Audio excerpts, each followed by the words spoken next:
Hey everybody! In today's video, I wanted to show y'all how to weave dragon scale. This is not a beginner project.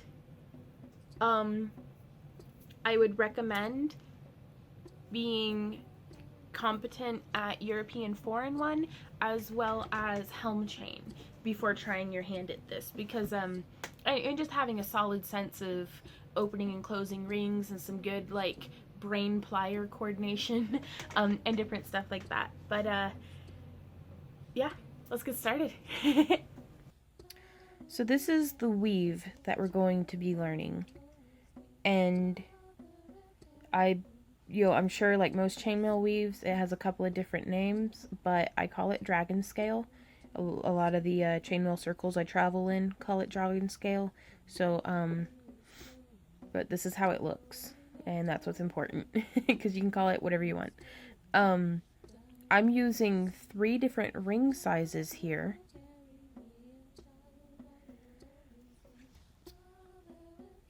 (18 gauge 5/16, 16 gauge 5/16, and 18 gauge 3/16.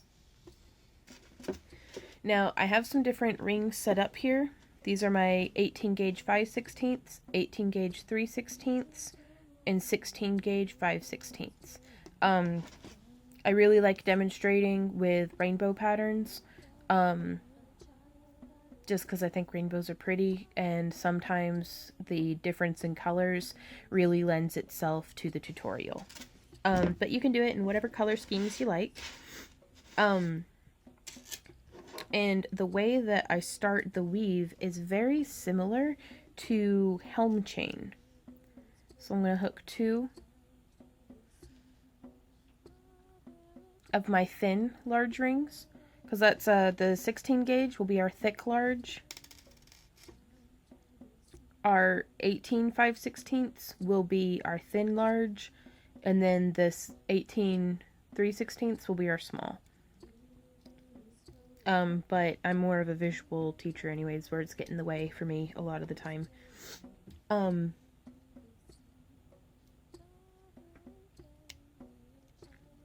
so we have the 2 thin large threaded onto our small. I'm going to just put the, not like this, but I'm going to put that small ring through our large ring. And then I'm going to add 2 more of the thin large, just like that, and I'm going to close it. Now this can be done where all of our 5/16 rings are the same gauge, but I found that with just the 18 gauge it's a little too delicate, and with just the 16 gauge it's a little too rigid. Again, that's for my taste. You reserve the right as the artist and the discretion to weave with whatever ring size you want to get it to turn out how you want. I'm going to close another red one. And that's something too, is that the ring, that ring was completely closed. So now I'm going to sandwich this red ring between those 2 silver. And I'm going to take an open small and thread through just like that. Hook a thin large and thread through the center of the red like this, and then put another thin large and close it. Now this differs greatly from helm chain in that we do only want just 1 ring, joining them together like that.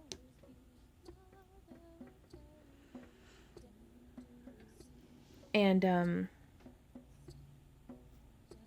you can see here, I'm going to lay this down,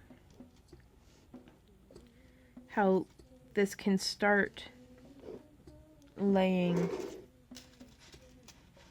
kind of, it's the very beginning stages, so you may not see it yet, but it'll get there.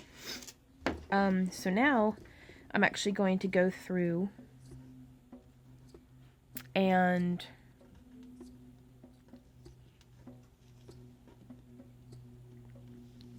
hook a ring right there through that, just the red, and close it. I'm going to hook an open small through those two red and close it.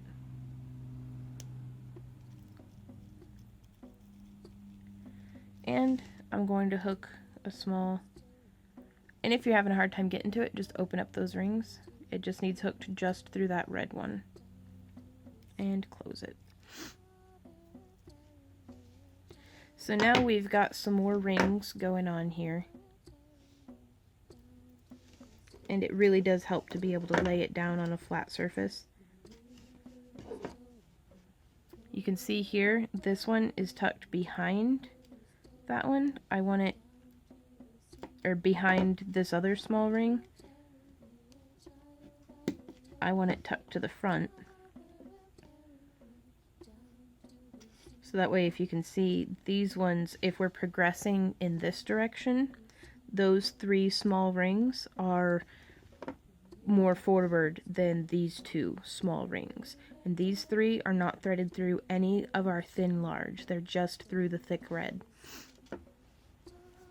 And so now, I'm actually going to hook an open small through right there, through just those two large. And with most chainmail weaves, getting it started is the hardest part. Once you really start to get a pattern going here, you'll be able to recognize it. So I've just hooked that one on. So I'm going to hook through this large and that large and close it. And this is most definitely not recommended as a beginner weave.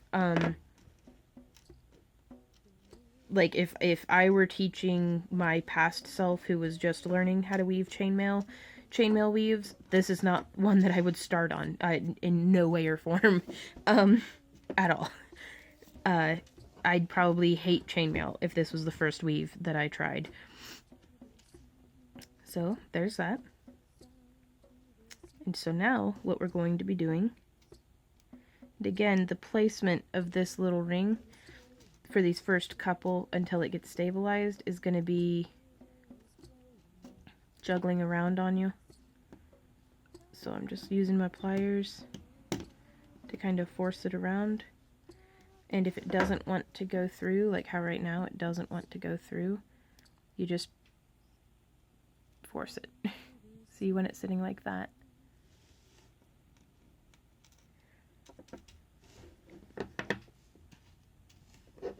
Just like that.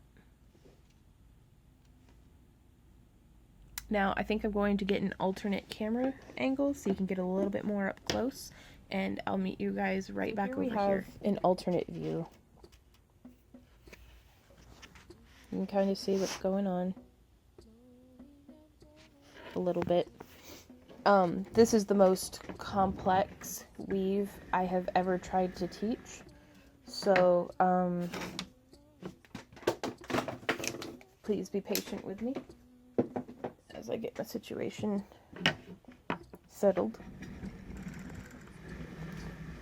Trying to get the light a little bit more conducive to what we're doing. Okay. So here we are.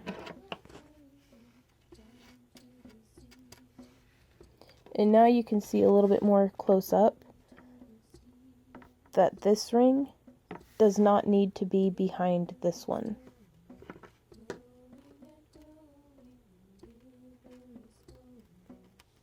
Just like that.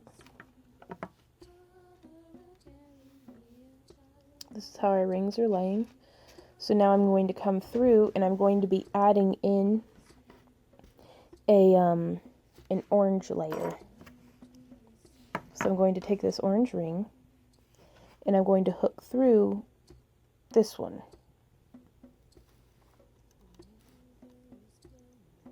Just like that. And now I'm going to come and hook through this one that's in the center.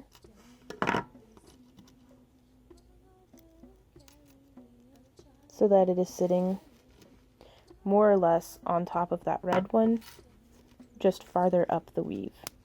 And we're going to close it as well as we can. And so you can see now how that's happening.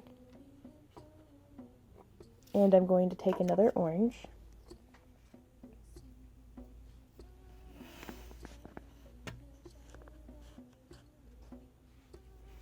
And I'm going to hook through this center ring. Just like that. And I'm going to hook through this ring right here. Right there.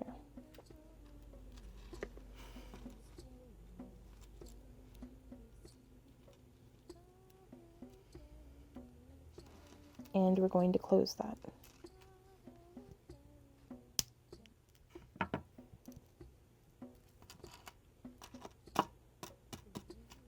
Kind of tapping it a bit. And now I'm going to go through and add a layer of small silver. I'm going to hook this one through right there. Hooking only through the orange ring in front of this silver ring that we've already threaded through.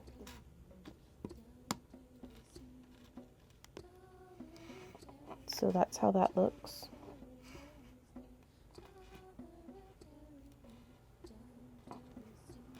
And I'm going to take another small open and thread through. I'm going to be entering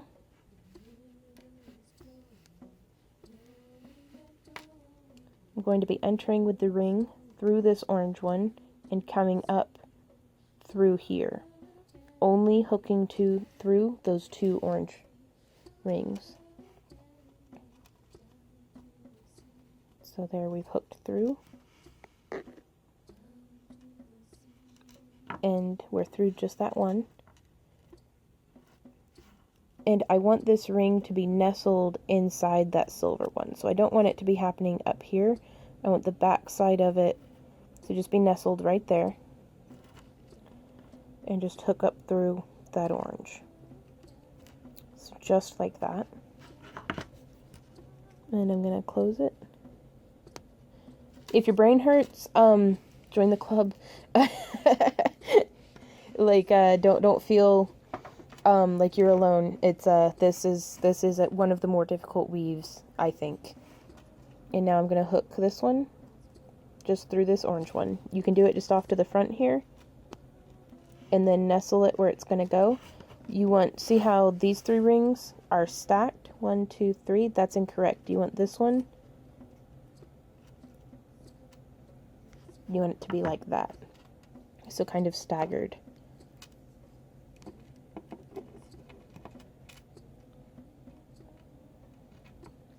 And they all have their directions that they'll be laying in. So that's what we have so far. And now I'm going to add a layer of gold. And from here, it really does just get pretty repetitive. So I'm going to thread the gold through...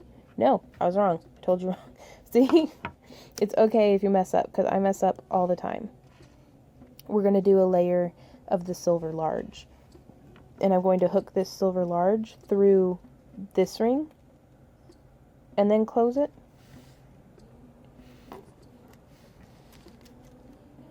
Just that ring. Close. Get it to lay down in its spot. Like this. And I'm going to be taking another large silver. I'm going to thread through this one that we just threaded through, as well as this one right here. So there's just like that. And here's right through that one. Only those 2 rings.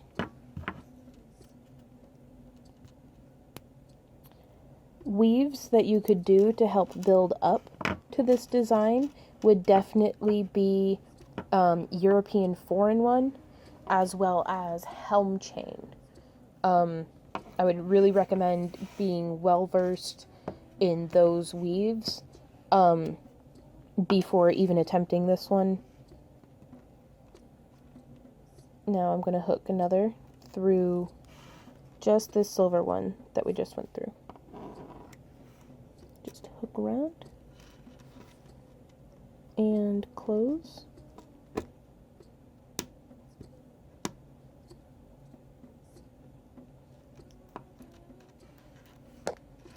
And now we're going to do a layer of small rings. Oops. Hooking through just the 2 thin large that we added. And close.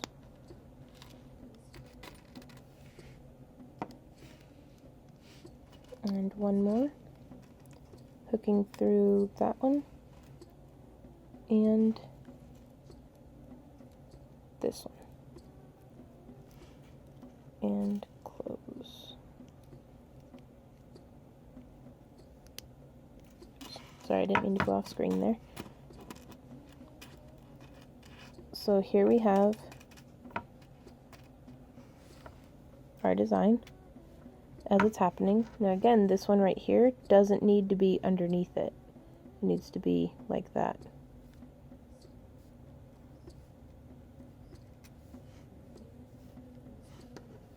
And so when setting up your rings, it may actually be helpful to do them like this.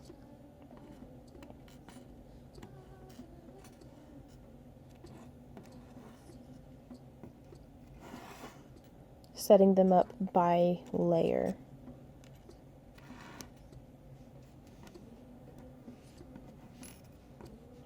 Because this is how the pattern is going to be growing.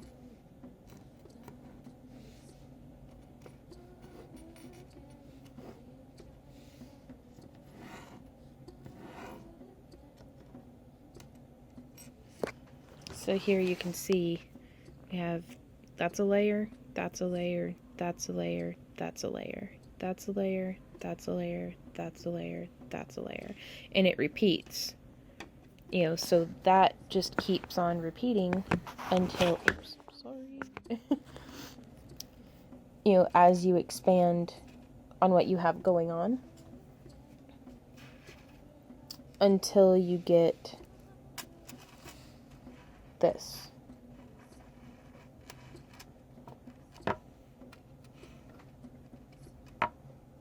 Now I'm going to keep weaving with you because we may run into some interesting troubleshooting, and I would really like to be able to help you out with that. So let's keep weaving together. Boink, boink, boink. This has such a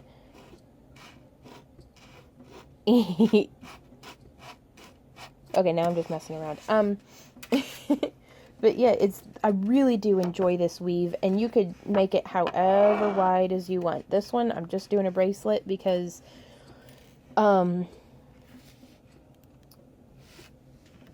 well, it's a big enough of a project that by the time you've finished it, you've basically got the hang of it. So I'm going to be hooking this gold ring through that one right there. Like, I'm going to point out which ones we're going to be threading through. I'm going to be threading through this one, and this one. So here's through that one, and the next guy, just like that. Close it. And then I'm going to take the next gold, thread through that middle one that we just threaded through, and then this one here off to the edge, just like that.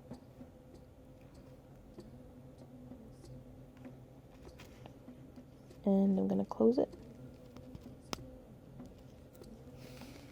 And now I'm going to add a small open right there. And close it. A small open through the middle, just catching both of those gold rings and closing it. And then one more for this row, for this layer, there onto the gold ring. And I'm going to close it. Now, there are other ways of doing this weave. This one for me is the easiest, and this is a complicated enough weave that I'm just going to present to you what I am most experienced with. That way I hopefully don't make it more complicated than it has to be, because this is already pretty complicated. But you can do it. Like, if I can do it, you can do it. You should have seen me when I was first starting off. It was hair-pulling frustration.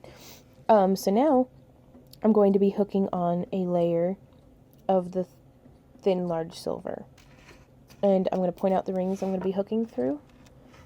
Just this one, boop, boop, boop, and this one right there.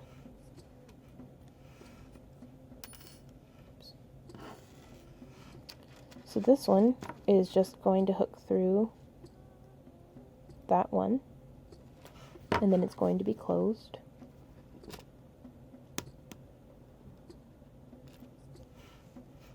And then this little ring's flopping around. He goes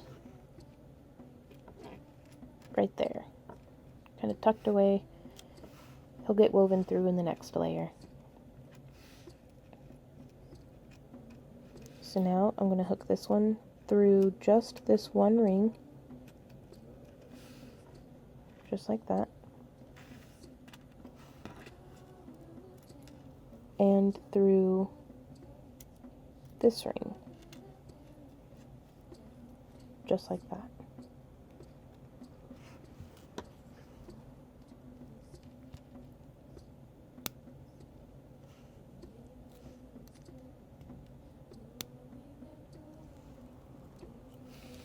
And then I'm going to take one more and thread through just that one.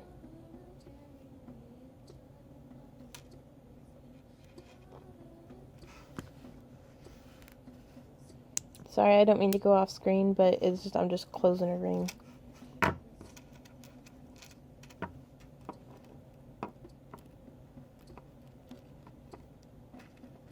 Now also, just real quick, I want to show you guys, you'll be able to see a difference here. Oh, good gravy. Between this one's tip and this one's tip. To achieve this nice tapered, tailored look, which is perfect for attaching a clasp to, what I'm going to do is I would just remove these two rings that keep flopping around and driving me crazy. They're helpful in having them there when you're first starting the weave, or if you're joining it to like one of the longer clasps that has like a multiple loop on it, but that's not what I'm doing today, so for now I'm just going to try to find my closure, there it is, and open it up and just slide it right off. And so that gives us a nice clean end that stacks down from 3, 2, 1, just nice and even. And so now we can keep building off of this end. How are y'all doing? Are you getting it? I hope. I hope. So now we just did a layer of the silver. And again, that's another reason why setting up your rings in sequence of layers like this, if you get pulled away or you have to go to the restroom or something, whenever you come back, it'll help you know where you left off. So I'm just going to thread through those two large thin silver and close my ring. Take my next ring, thread through 1 and 2. Now this is where this style of weaving, coming in from above and then up from, like, in from above and up from below, if you're familiar with European 4-in-1, you'll have the hang of that. That won't be new and foreign to you, hopefully. Now here, you can see this little guy does not need to be sitting on top of the ring like that. That's going to get complicated later on. You want to keep a nice sandwiched sequence of the rings.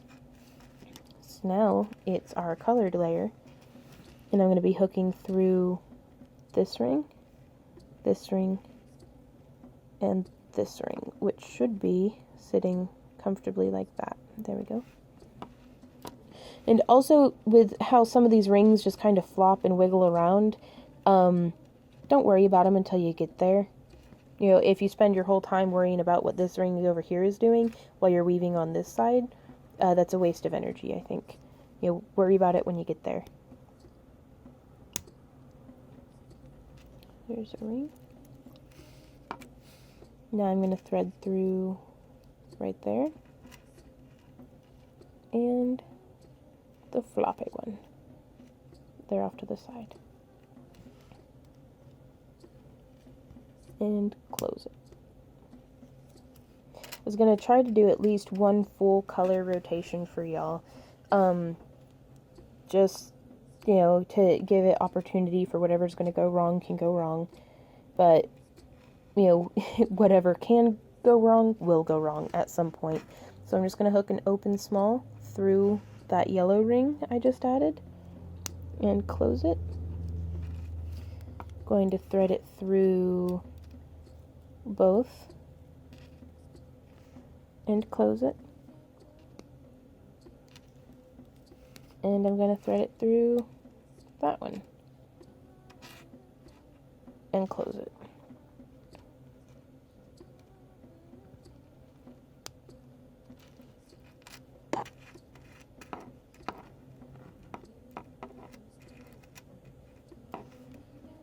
So again, this one, there, he doesn't need to have his thing going through there.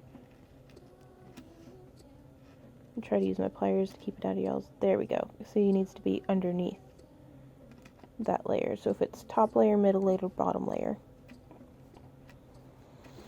I really hope that's making sense to y'all, because it's, I mean, I live in my mind, so it's, I know what I'm talking about, but it's really important to me that y'all know what I'm talking about, because otherwise, you know, what's the point? So now I'm going to go through and do a colored layer through this ring, and this ring. Wait, no I'm not. I skipped a layer. Oh no. See? I'm such a derp. I'm going to be hooking a silver layer through this ring and that ring. Whew.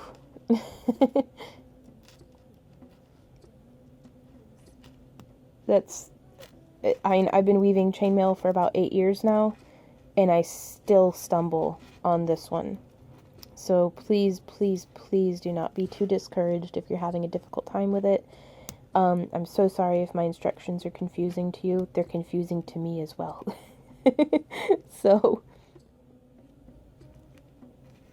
just take it one ring at a time. Do your best to do a nice, solid, clean closure, and you'll get there.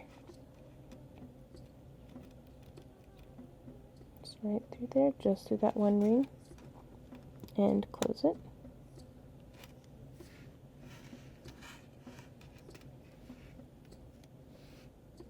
And so now I'm going to add a closed ring, or an open ring, sorry, through just these two silver. and close. Sorry, I hate it when I go off screen, and I don't mean to. I want to capture every little detail for y'all. Hook through this one and this one.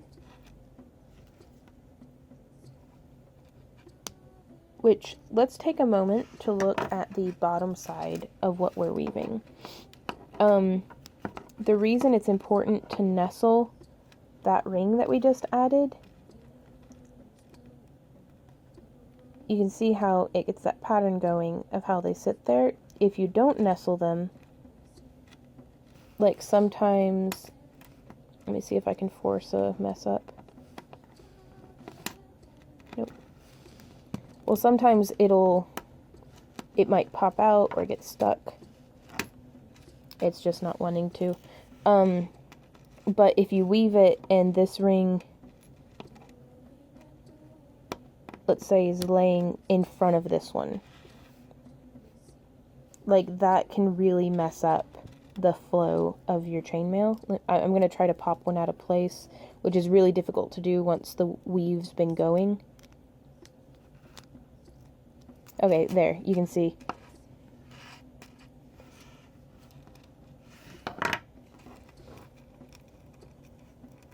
And this is something that usually you won't notice that you've done it until a couple rows later, when it's, you know, oh no, what do I do? Like, if y'all are good at pattern recognition, you'll be able to see that one is out of line, right there.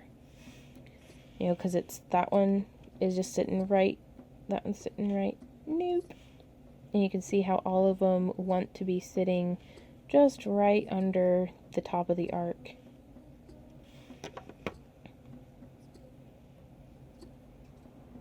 Sorry, I'm looking through the camera lens right now to try to... So the way that we would fix that from happening, because again you can see here, there's a ring there. Oop, there's not one when there are on the other two. And also these are a lot more recognizable whenever you have more woven. But I did, like, you know, I wove all of this yesterday, so I've kind of got the hang of it today. But yesterday I was really messing up a lot on that other one. You know, this was happening quite a bit. So the way that we fix that is I just come in with my pliers, and I just push and twist it under so that it's sitting in its place, and that way you don't have to unweave all the work that you did. It just pops it right back into line. So I hope that is helpful to y'all.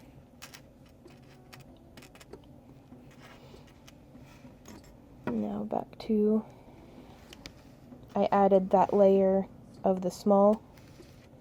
So now I'm going to go through and add a colored through boop, boop, and boop. So there's one.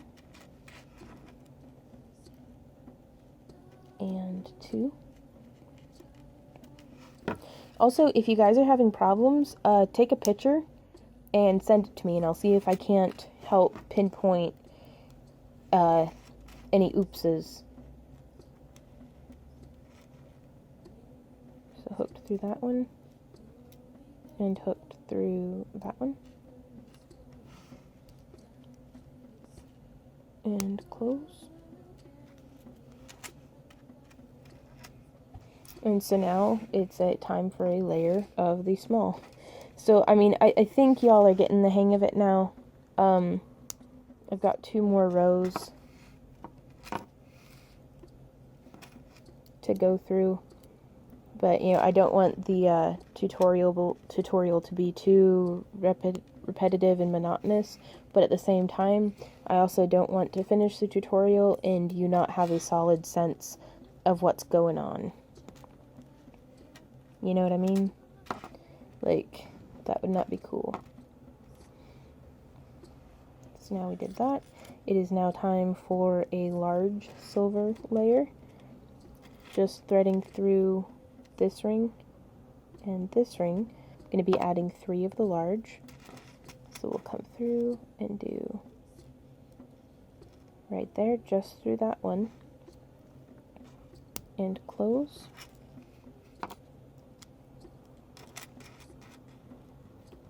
hooking through there, and come back here, and through there, just like that, and close, and hooking through just that one there on the end, and close. Oops.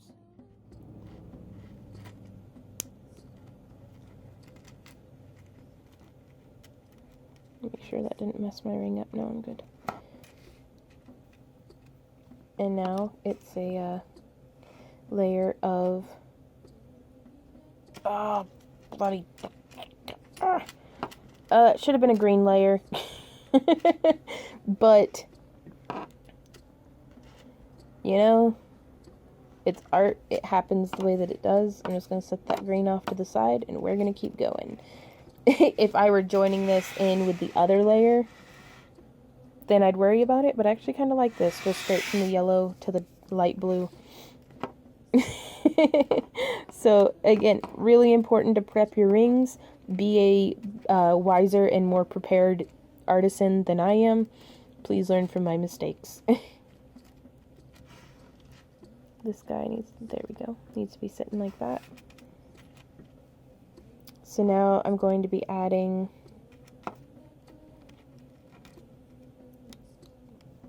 this guy through this one and this one, just like that. Just threaded them through two of the thin large, the silver. Adding another one. Oops. Yeah, if it helps from this angle. Through that one. And then that one. From the back side, that's what that looks like.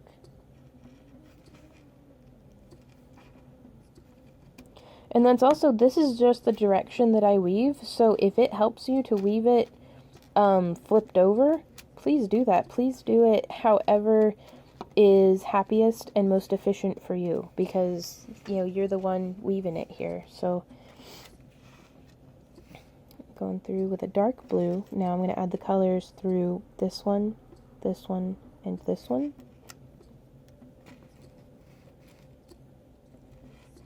Just through that one, and now right there through the middle, just like that.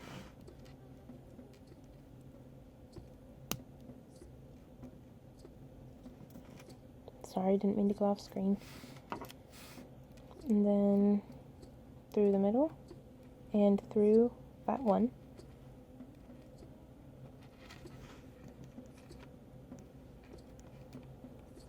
And closing.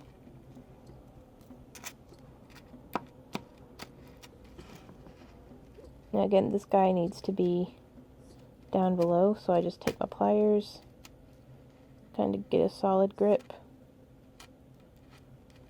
We'll try to. Yeepa. Oh, Mother Earth news. There it goes. And so now you can see how that's sitting. And now we're getting up to our last layers, y'all.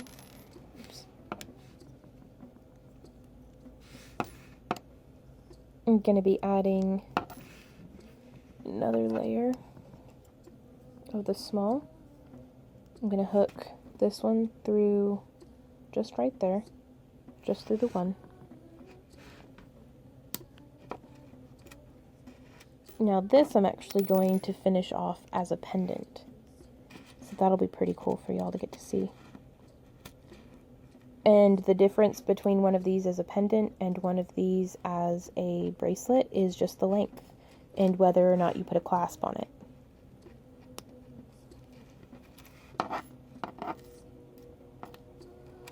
And then just through that one. And close. I think it's getting long enough. I can shift my I've got little pieces of leather that I put up underneath the different parts of my camera stand to angle it more up or more down. Open up 3 more. Now I'm going to be hooking these through this ring and this ring. And by these I mean these 3 thin large. Just hook through that one and close.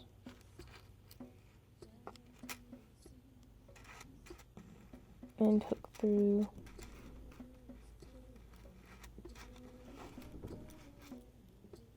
those 2 and close and hook through that one and close. And now is the layer of purple, which is going to get hooked through, no, not the layer of purple. I have such a tendency to skip layers. A layer of small silver right through these 2 large silver that we added. Excuse me. Just like that. And close. Like, this is one of the weaves that I don't watch Netflix while I'm doing it. I don't do anything. I might put on some instrumental music, but I don't do anything but focus on the weave. It's really great for when I'm like stressing about something because it's mind consuming. Just like that. So now I'm going to be threading my 2 purple rings through these 3 small silver. And with this being our last row, I do actually get to skip some layers. So thread it through and close it. And thread it through.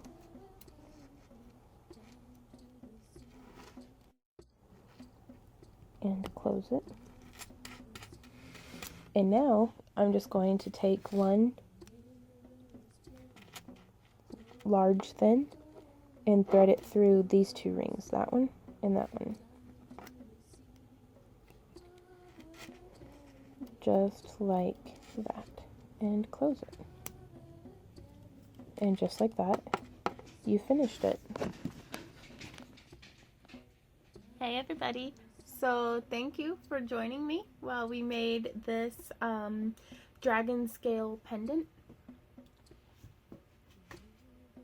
As I was showing you during the tutorial, it's just as versatile for making bracelets. I've seen folks make very interesting neckties and belts. I don't think I've ever seen anyone make a full like chainmail shirt out of this stuff. That'd be badass. Like, that would be so cool looking. But I think it would shave some good years off your life too, though, at the same time. So you can see how this one, though, if I were making it into a bracelet, I would have just attached a clasp to one end and a loop to the other so it could hook on itself. But to do a pendant, I just doubled up on those top 2 rings.